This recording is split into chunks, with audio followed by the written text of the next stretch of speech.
السلام علیکم۔ اللہ کو تلاش کرنے والا نوجوان۔ بہت عرصے پہلے کی بات ہے، کسی بستی میں ایک آدمی رہتا تھا جس کا نام حمزہ تھا۔ وہ اکیلا ایک ٹوٹی سی جھونپڑی میں رہتا تھا۔ اس کے آگے پیچھے کوئی نہ تھا اور اس نے ساری زندگی تنہائی میں گزار دی۔ عام طور پر جو انسان تنہا ہو وہ گناہوں میں مبتلا ہو جاتا ہے، لیکن حمزہ کی تنہائی گناہوں سے پاک تھی۔ ایک دن وہ تنہا بیٹھا سوچنے لگا کہ اس کا اس دنیا میں کوئی رشتہ دار نہیں اور صرف اللہ ہی ہے اس کا واحد سہارا۔ اس لیے اس نے اپنی پوری زندگی اللہ کے راستے میں وقف کرنے کا فیصلہ کیا۔ اس مقصد کے لیے اس نے اپنی جھونپڑی سے کچھ ضروری چیزیں لیں اور کسی ایسی جگہ کی تلاش میں نکل پڑا جہاں رہ کر وہ اپنا مقصد حاصل کر سکے۔ چلتے چلتے وہ ایک دوسری بستی میں جا پہنچا جہاں ایک بہت بڑی خانگاہ تھی۔ وہ اس خانگاہ کے قریب پہنچا جہاں طالب علم رہتے تھے۔ سب اپنے عالم دین کی رہنمائی میں اسلامی تعلیمات اور قرآن اور حدیث کا علم حاصل کر رہے تھے۔ حمزہ نے خانگاہ میں داخل ہونے کی کوشش کی تو ایک لڑکے نے اسے روک کر پوچھا، تم یہاں کیوں آئے ہو؟ حمزہ نے جواب دیا، میں یہاں خالق حقیقی کی تلاش میں آیا ہوں اور میں یہاں کے عالم سے ملنا چاہتا ہوں۔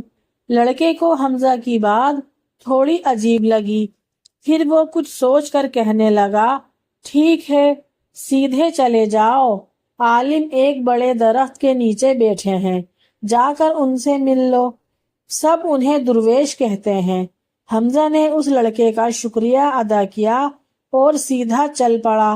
تھوڑی دور چل کر وہ اس درخت کے پاس پہنچ گیا۔ وہاں اس نے دیکھا کہ ایک سفید داڑھی والا بزرگ بیٹھا ہے اور اس کے چہرے پر بہت نور ہے اور وہ آنکھیں بند کیے اللہ کے ذکر میں مشغول ہیں۔ پہلے اس نے سوچا کہ درویش کو پکارے، لیکن پھر اس نے انتظار کرنے کا فیصلہ کیا کہ جب درویش ذکر سے فارغ ہوں گے تو بات کروں گا۔ وہ کافی دیر بیٹھا رہا اور درویش اللہ کے ذکر میں مصروف رہے۔ جب کافی وقت گزر گیا تو درویش خاموش ہوئے۔ انہوں نے آنکھیں کھولی اور حمزہ سے پوچھا، بیٹا تم یہاں کیوں آئے ہو؟ حمزہ نے کہا، اے درویش، میں خود کو جاننا چاہتا ہوں، میں اللہ کے راستے پر چل کر حقیقت کو سمجھنا چاہتا ہوں۔ درویش نے اسے کچھ دیر دیکھا اور کہا کہ اگر واقعی حقیقت کو جاننا اور سمجھنا چاہتے ہو ہو سکتا ہے کہ تمہیں اپنی پوری زندگی اس کام کے لیے وقف کرنی پڑے، پھر بھی کوئی گارنٹی نہیں کہ تم وہ مقام حاصل کر پاؤ گے یا نہیں، کیونکہ یہ سب تقدیر پر منحصر ہے۔ تم اچھی طرح سوچ لو۔ حمزہ نے بغیر کسی تاخیر کے کہا، بابا جی، میں یہاں واپس جانے کے لیے نہیں آیا، میں اپنی پوری زندگی یہاں گزارنے کو تیار ہوں، کیونکہ میرے آگے پیچھے کوئی نہیں۔ درویش نے کہا، اچھا، اگر بات ایسی ہے تو ایک کام کرو، اس خانگاہ میں بہت سے طالب علم رہتے ہیں، تم ان کے لیے اناج پیسنے کا کام کیا کرو۔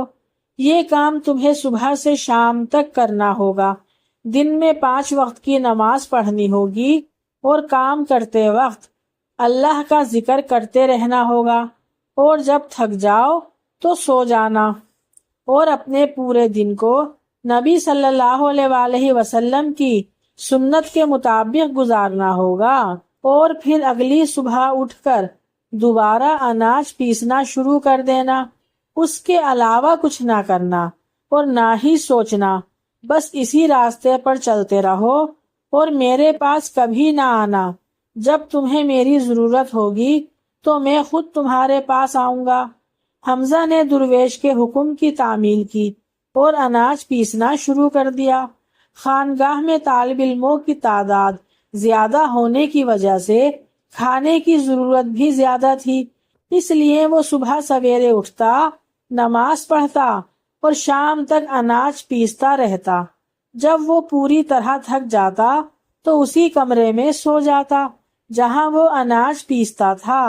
نہ وہ کسی سے بات کرتا اور نہ ہی کوئی اس سے بات کرنے آتا۔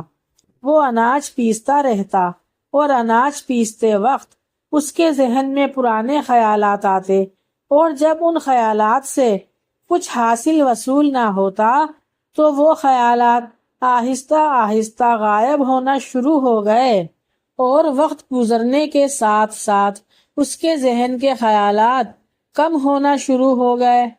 کچھ سالوں بعد وہ سب خیالات بھول چکا تھا۔ وہ ہمیشہ خاموش رہتا اور بغیر کچھ سوچے بس اناج پیستا رہتا۔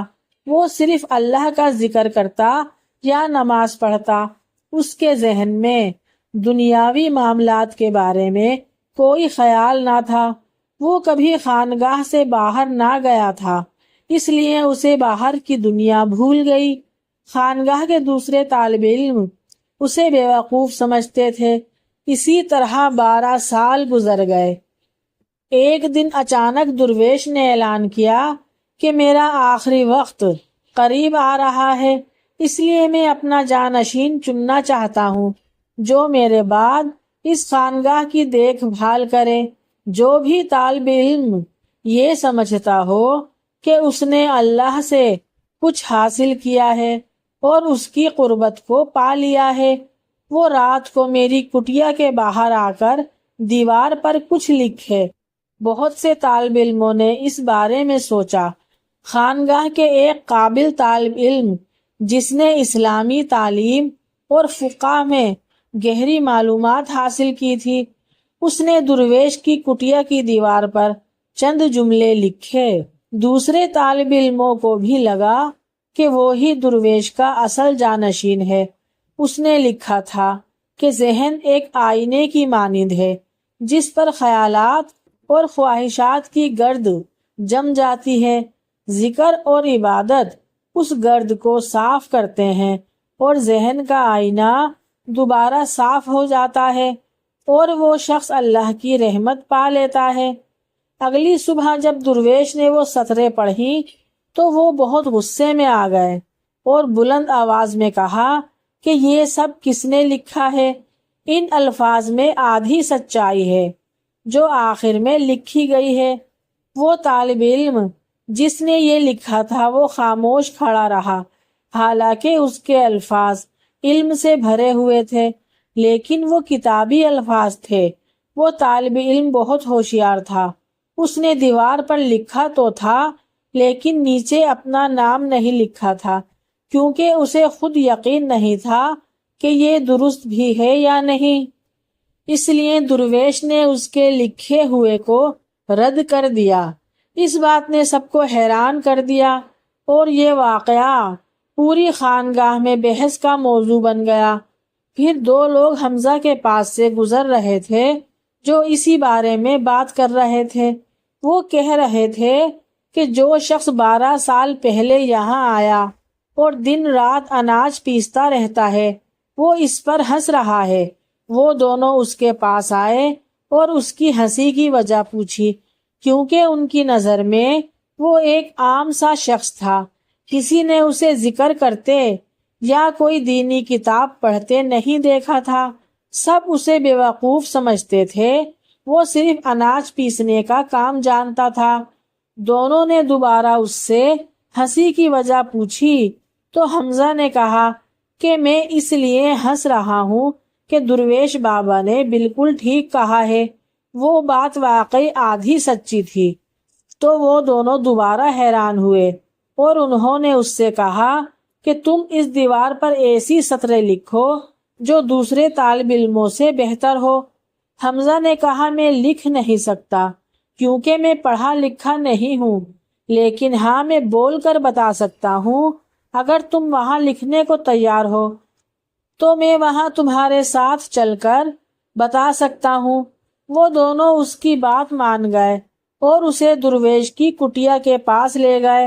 حمزہ نے وہاں کچھ باتیں بتائیں اور دوسرے طالب علموں نے اسے دیوار پر لکھ دیا اور آخر میں لکھا کہ وہ جو اناج پیستا ہے۔ انہیں لگا کہ درویش اس پر بھی غصہ ہوں گے، لیکن جو حمزہ نے دیوار پر لکھوایا وہ واقعی حیرت انگیز تھا۔ دیوار پر لکھا تھا کہ ذہن صرف ایک دھوکہ ہے، نہ کوئی ذہن ہے اور نہ ہی ذہن کا آئینہ، اور جب ذہن ہی نہیں ہے تو آئینہ کہاں سے آیا، اور جب آئینہ ہے ہی نہیں تو گرد کہاں ٹھہرے گی۔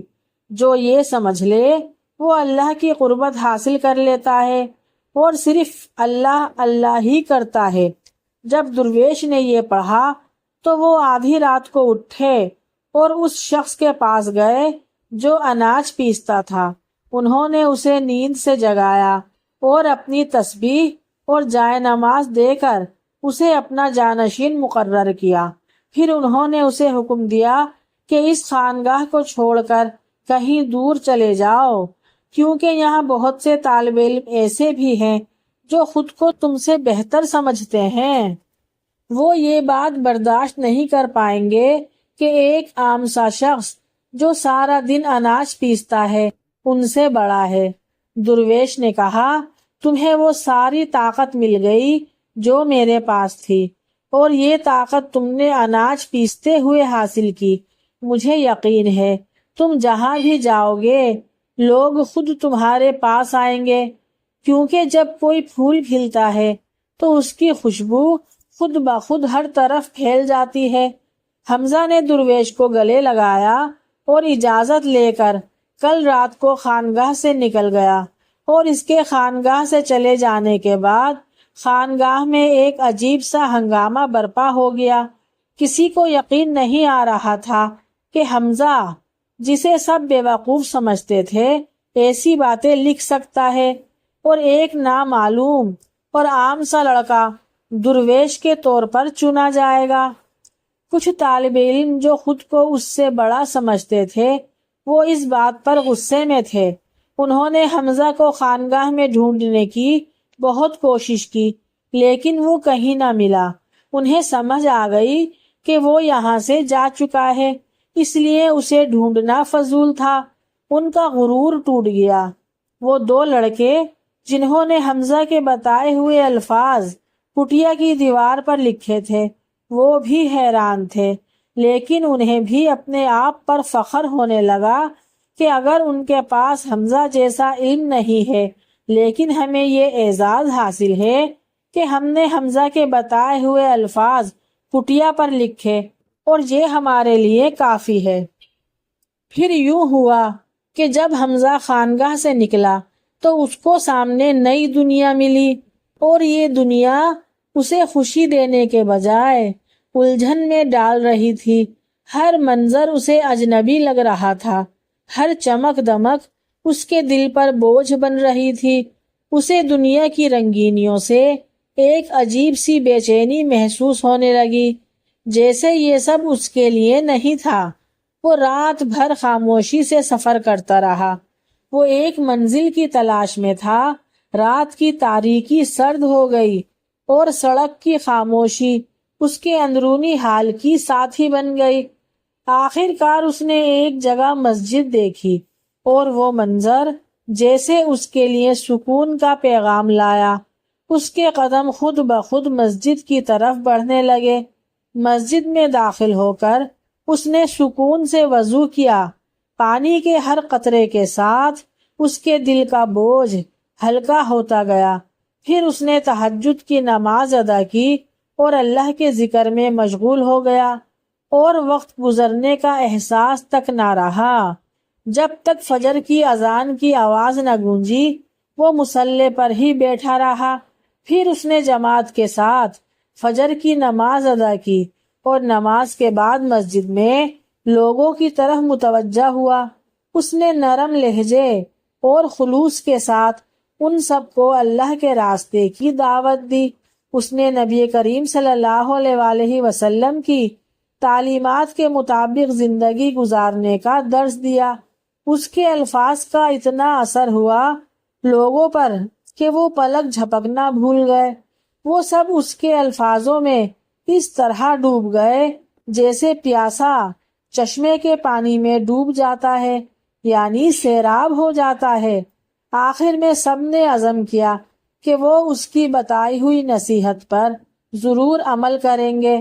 جب حمزہ نے سنا کہ لوگ اس کی نصیحت پر عمل کرنے کی کوشش کر رہے ہیں تو اس کا دل خوشی سے بھر گیا اور اس کو ایک عجیب سا سکون اور اطمینان کا احساس ہوا۔ پھر وہ مسجد سے نکلا اور اپنے سفر پر دوبارہ چل پڑا۔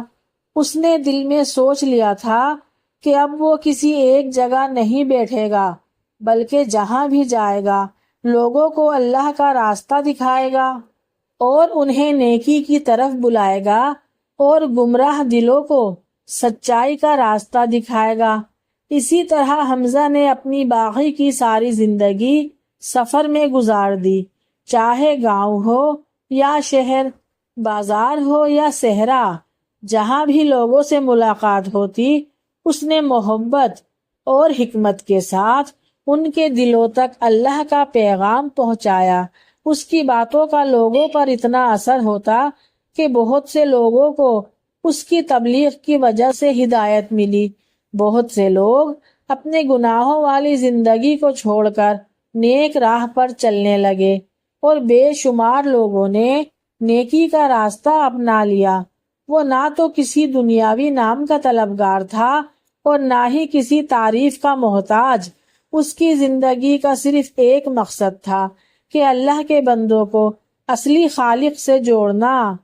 وہ اللہ کی تلاش میں بے قرار تھا اور جب اسے حقیقت مل گئی تو اس نے اسے خود تک محدود نہ رکھا۔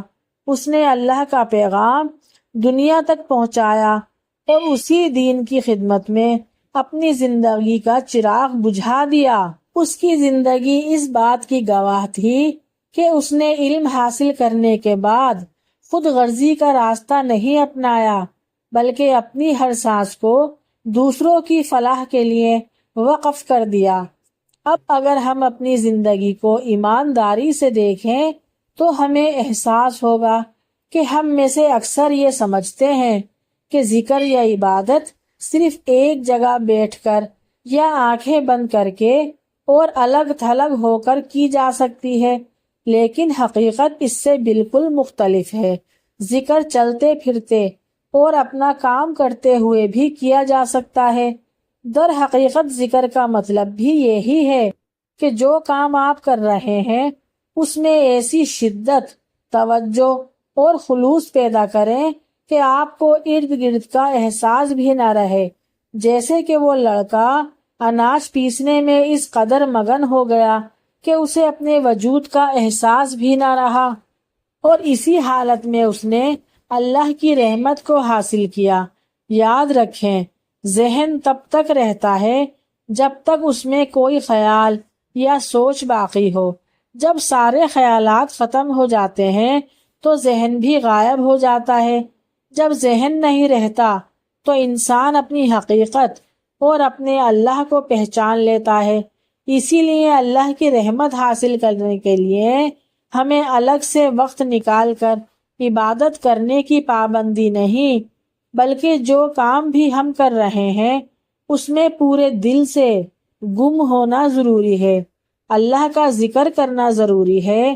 اس لیے اگر ہم اپنے کام میں اس قدر مگن ہو جائیں اور ساتھ ہی اللہ کا نام لیتے رہیں کہ ہماری توجہ کہیں اور نہ جائے، تو یہ حالت ہمیں خود بخود رحمت کی بلندیوں تک لے جاتی ہے، یہاں تک کہ ہمارا کام بھی ذکر بن جاتا ہے اور ہمارا ذکر ہی ہمیں اللہ کے قریب لے جاتا ہے۔ یہ وہ مقام ہے جسے ہر کوئی نہیں سمجھ سکتا، یہ انسان کو اس دنیا سے دور لے جاتا ہے۔ اس لیے جب ہم اولیاء کرام اور علماء دین کی زندگی کو دیکھتے ہیں تو ہمیں پتہ چلتا ہے کہ انہوں نے اپنے عمل، خلوص اور محبت سے اللہ کو پایا۔ انہوں نے کوئی خاص عبادت یا لمبا مراقبہ نہیں اپنایا، بلکہ بس اللہ کی محبت میں گم ہو کر ذکر کیا اور اس کے ذریعے نجات حاصل کی اور اللہ کی رحمت پائی۔ ان کا ذکر ہی ان کی عبادت بن گیا، وہ ذکر ان کا مراقبہ بن گیا اور وہ ذکر اللہ سے قربت کا ذریعہ بن گیا۔ میرے پیارے بہن بھائیوں، اگر آپ کو یہ ویڈیو اچھی لگی ہے تو اسے لائک کر کے اپنے دوستوں کے ساتھ ضرور شیئر کریں، اور اگر آپ میرے چینل پر نئے ہیں تو میرے چینل کو جلدی سے سبسکرائب کریں، اور نیکسٹ ویڈیو کے لیے اللہ حافظ۔